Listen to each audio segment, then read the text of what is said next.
Para ilmuwan sedang mempelajari anjing di sekitar pembangkit listrik tenaga nuklir Chernobyl, Ukraina untuk mengetahui tingkat radiasi.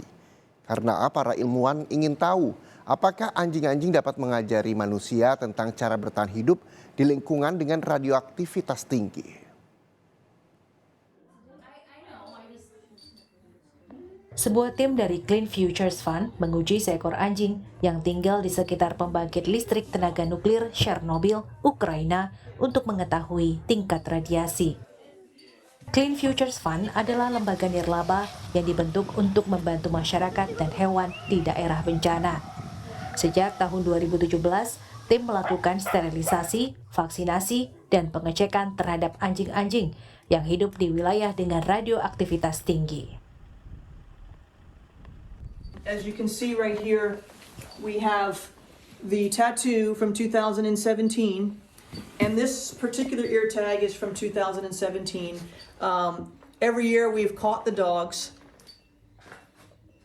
We've caught the dogs every year to revaccinate them, but sometimes we can't catch them. A lot of times we would remove, a couple months later, get the dosimeter that's on here to check how much radiation they get. Ada ratusan anjing telantar di Chernobyl. Mereka adalah keturunan anjing yang berhasil selamat dari kecelakaan nuklir terburuk dalam sejarah. Pada April 1986, sebuah reaktor di pembangkit listrik Chernobyl di Ukraina meledak. Api yang dihasilkan menghancurkan bangunan yang menyimpan radiasi dan melepaskannya dalam jumlah besar ke atmosfer. Menurut Badan Energi Atom Internasional, unsur radioaktif tersebar di wilayah yang luas. Populasi yang tinggal beberapa kilometer di sekitar pembangkit listrik dievakuasi. Tetapi banyak hewan peliharaan keluarga yang tertinggal. Anjing-anjing yang telantar entah bagaimana berhasil menemukan makanan, berkembang biak, dan bertahan hidup. Sekarang para ilmuwan mempelajari gen keturunan anjing Chernobyl untuk mempelajari cara mereka bertahan hidup di lingkungan dengan radioaktivitas tinggi. Penelitian berfokus pada 302 ekor anjing yang berkeliaran bebas di zona resmi yang ditetapkan di sekitar lokasi bencana.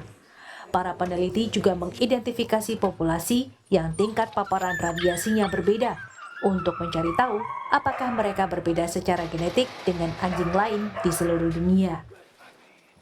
Melalui DNA, anjing-anjing yang tinggal di dekat Chernobyl terlihat jelas memiliki genetis yang berbeda dari hewan peliharaan yang tinggal di tempat lain di dunia. Menurut para peneliti, ini merupakan cerminan dari radiasi yang telah dialami selama beberapa generasi.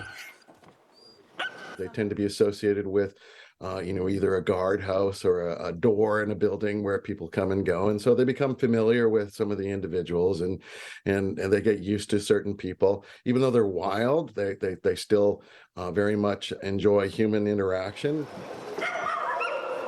Beberapa anjing Chernobyl telah menemukan rumah baru di Amerika Serikat. Lembaga Clean Futures Fund yang menjembatani mereka memulai hidup baru.